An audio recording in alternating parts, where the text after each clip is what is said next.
There are a few things I don't like about the buy and sell process in Ghana. If I need to find something to buy, I have to know someone who knows someone who knows someone.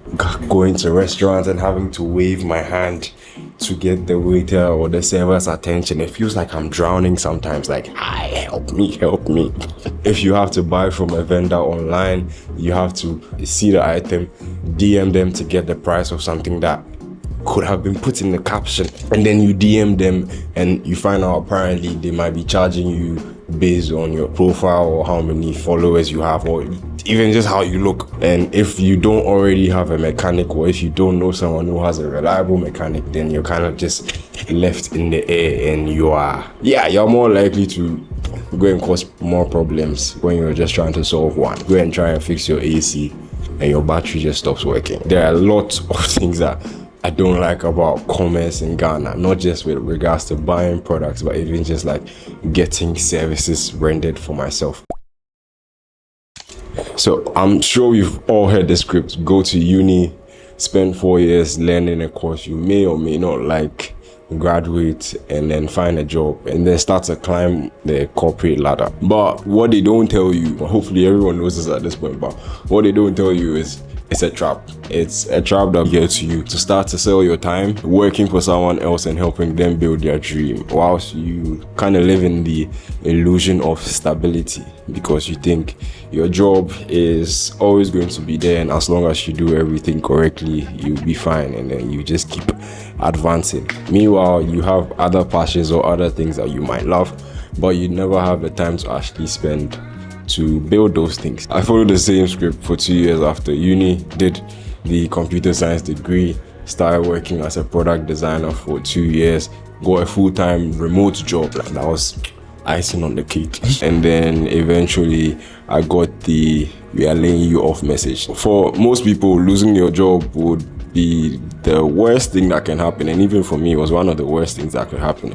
But now looking in hindsight, I think it was one of the best things, because then I started getting a sense that job stability is not necessarily real. The only thing that is stable for you yourself is what you build for yourself. So I was there refreshing LinkedIn, refreshing my emails for the 100th time, and yeah, I finally clicked that there has to be a better way. Like, I was at the point where I realized I don't want to spend the rest of my life building someone else's dream, and I feel like I need to spend whatever good years that I have actually trying to build something that I can use and scale, because I got into a point where I didn't believe that I was going to get that from a job, and I don't even want to get that from a job. And so I went down the rabbit hole of watching every Y Combinator video, watching how I build these videos, listening to every podcast about business and tech startup, things that I would never guess myself to be doing. But I was really desperate to find the idea, that perfect idea that would give me what I would feel like is real freedom, and not the illusion of freedom or the illusion of stability. It kind of begs the question, what is a good idea, or what even makes a good idea? And I'd have said Google it, but nowadays we use ChatGPT. So if you were to ask ChatGPT what makes a good idea, it'll tell you the whole bit, like product market fit, and being scalable, blah blah blah, all things that, to be honest, are quite boring. So for me, all I've come to realize makes a good idea is to think of a good idea more of like a relationship. I mean, think about it. A good idea is one that requires a long-term commitment, because you're not going to work on it for just 3 months and then leave it. You're going to have to be in it for the long run, for however long it continues to be something that provides value to people. A good idea is going to require you to go through rough patches, because you are definitely not always going to feel motivated to keep going. There's going to be times where it's like you are drained and you'd rather be doing anything else. Some days you hate it, some days it'll be the best thing that's ever happened. But just because this is your baby, this is where your heart is, you're going to force yourself and find motivation from wherever to keep going and try to make it work.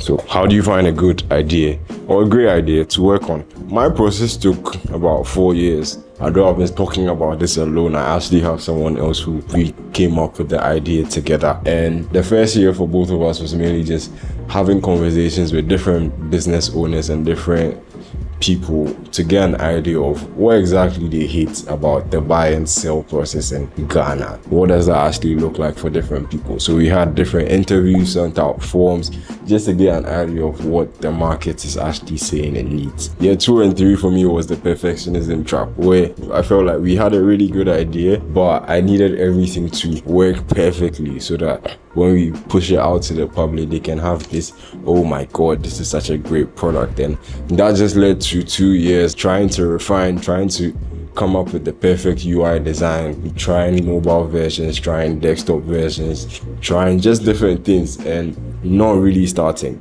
So then, yeah, 2-3 years of just constant iteration, try different ideas and different ways that we could set things up. And then finally, year 4 came, and without really knowing, I ended up starting to work on this idea. So what happened was, my parents have a buy and sell business where they had systems that they used to track their sales, but they constantly had complaints about certain things. I noticed that, okay, this is something that I could build, and I kind of didn't have a choice, because it's like, you sent me to school for 4 years, and at some point I'm going to have to show you that you didn't waste your money. So I started working on like a quick build of an inventory system to help them to track their sales, track their stock, and do all of those things. And I spent about 3 months last year building out this version and then just shipping it and then getting them to start to use it. I told my co-founder that I was working on this. What he said, when I started and I started telling him this and this is what I was working on, he knew immediately that, oh, this guy is essentially building Spayces, which is the idea that we had. But he just wanted me to come to that realization, because for the longest time I was focused on building a perfect UI before we can pass it on to a developer and all of that. And so yeah, I spent that period of time building out this MVP version and then getting them to actually use it. And then I started realizing that, wait, if I do this code for them and then I have to build Spayces, then I'm going to have to do this and I'm going to have to maintain both of them. So I quickly realized that we could just build on top of this and then scale how it works for the use case that we're trying to get at. That was where it finally clicked, that the perfect idea and the perfect execution that I was trying to go for this entire time was kind of a waste of time. I wouldn't say an entire waste of time, because there were things I learned across the road. That ship of the MVP version allowed me to start to realize that this is a good idea, this is something that people actually need, and you better put in the time to get it out as soon as possible, because you kind of start to get that validation from actual users that most people might not get, whilst trying to figure out what idea to work on. So before we go into the idea, a quick word from the sponsor of today's video. For the most part, I consider myself a self-taught developer or self-taught engineer, even though I have a CS degree. But I believe I learned how to code and how to build systems and apps by watching tutorials, buying courses, reading books, and anything that I could find outside of class. If I had access to a tool like Brilliant early on, I'd have done a whole lot better in class. They have an interactive environment where you can actually see the concepts that are being explained to you in a practical manner, so it's a lot easier to digest and a lot easier to even remember. They teach you everything you need to know about software engineering, not just the coding aspect, but the fundamentals that actually help you think like an engineer and actually build systems that people can use. So if any of this sounds interesting and you want to get started, you can actually start for free at brilliant.org/Daniel Olukoya, or you can scan the QR code on the screen right now, or check the link in the description. There's also a bonus where if you decide to subscribe for the year, you get 20% off your plan. Back to the video. So now, what exactly is it that we are building? It's called Spayces. It's a fun play on the idea that we are giving people spaces to get paid. And yeah, so remember all the different problems or the different things I didn't like that I mentioned at the beginning of the video. The idea is to solve all of those problems by building a business operating system that helps business owners easily monitor and manage their businesses, but then also building out a marketplace for people to be able to see the products that those businesses sell and the services that they offer. So that if you needed to book a mechanic or if you needed to book a haircut, you could easily go on the system to find one around your location and book it. And then since it's all in one place and we kind of handle both sides, the customer would have access to all of their receipts and all of their bookings and all of the things they've purchased, and their whole order life cycle would all be in one place, whilst the business owners would also be able to see their whole record keeping and everything in one place. Think about it like Airbnb meets Yellow Pages. So Airbnb did a great idea of allowing people list their homes on list property that they have on one place, so that people can easily rent it without having to know them. You could just go on Airbnb, find a place and then book. So essentially that's kind of what we're trying to do. Have a single place where if you need to buy, find a service, or even go to a restaurant, you can just go on a single place, find out how booked the place is, find out when the next availability is, find out what the ratings and the review around the business or the service is, without having to talk to anyone or having to interact with anyone. All of that information just being there. But that's like more the grand vision.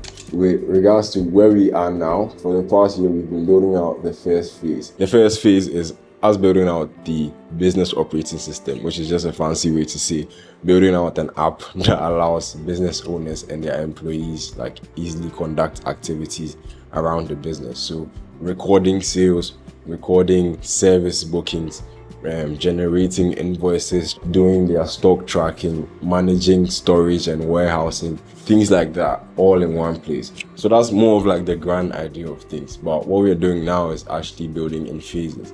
So for the past year, what the focus has been on is building out the business operating side of things. For that section, our focus or our target audience is mainly the business owners. And what we are trying to give them is, one, complete visibility, allowing them to be able to easily see which products people are buying the most, because we'd handle all of their sales processing and record keeping, allowing them to see which products are out of stock or which of them are going low on stock so that they can easily like refill, allowing them to know which products have just been sitting down there for the longest time without being purchased, so that they can know maybe not to refill and buy more of those products, giving them insights into what times people buy the most, who buys the most, like what days of the week people buy the most, so that whatever they need to do with that information, they actually have they have the option. And not to say everybody needs that, not to say everybody wants that, but for more bigger businesses or even people who just feel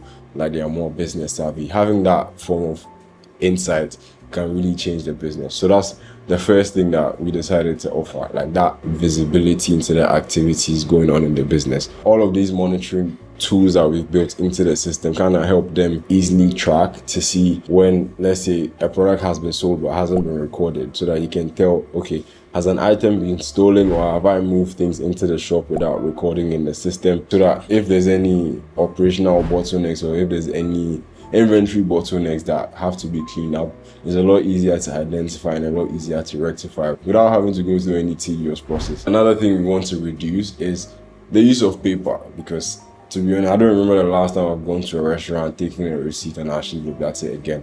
So with putting all of these systems, all of these record keeping things online, we are building in the ability for them to generate invoices and receipts, which is very key for business owners in Ghana. So that now they wouldn't need to print out, because now if we have both your customer information and then your sales and booking information, we can easily send an SMS or send an email to the customer, whilst giving you the option to still print if you need to, so that one, you can cut cost around buying paper, somewhat improve your user experience, because now when I make a purchase, I don't have to stand there and wait for you to give me some paper. I'd automatically get an SMS and an email that has the things that I bought in there, and it's a lot easier for me to come back to whenever it is that I need. And then finally, we want to improve the business customer relation, especially businesses that aren't run directly by their business owners. So businesses where the business owner employs somebody to do some of the tasks for them in the business. So we want the business owners to be able to tell, okay, which customer buys from me the most, who has left a review, who has had a bad experience buying from me, who's had a good experience buying from me, like giving them insights into all of those things, so that if they need to do any form of targeted marketing, maybe I want to give discounts to people who are frequent buyers, or I want to know who is making certain customers not come in again, they'll be able to get all of that form of feedback from one system without needing to do any integrations or having to even talk to anyone. We aren't trying to build something for the world. It might scale to the world, it might go to the world, and that'll be all great and all.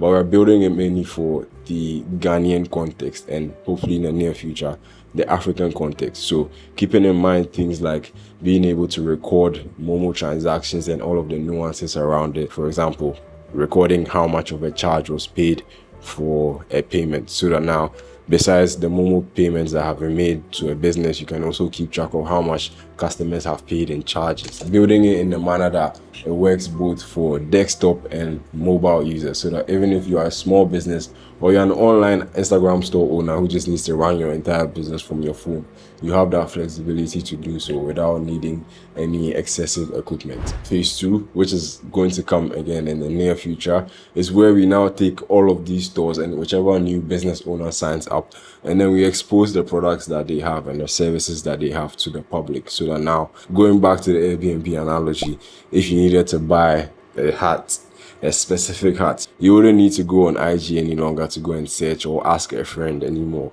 You could just go on Spayces.com and then search New Balance hat, and then it will bring up all the different stores that might be selling that hat, and then you can easily see all the prices, see the reviews around them, and then make a decision on who you want to buy from, again without having to do any long conversation or go through any tedious searching process. This video is already going longer than I thought it was going to be. I'm just going to cut it short here and end of this. So phase 1 is going to launch next month. So if you know any business owners who still write things in paper, use spreadsheets, or just generally hate the current system that they use because it looks like it was built in 1987, then I'd love if you could tell them to go on spayces.co and sign up. It's a pretty short process, and you can get set up within a day or a few days depending on how many products you have. But for now, that's the idea. From college to employed to unemployed to contractor to building an idea that I think can be worth a lot.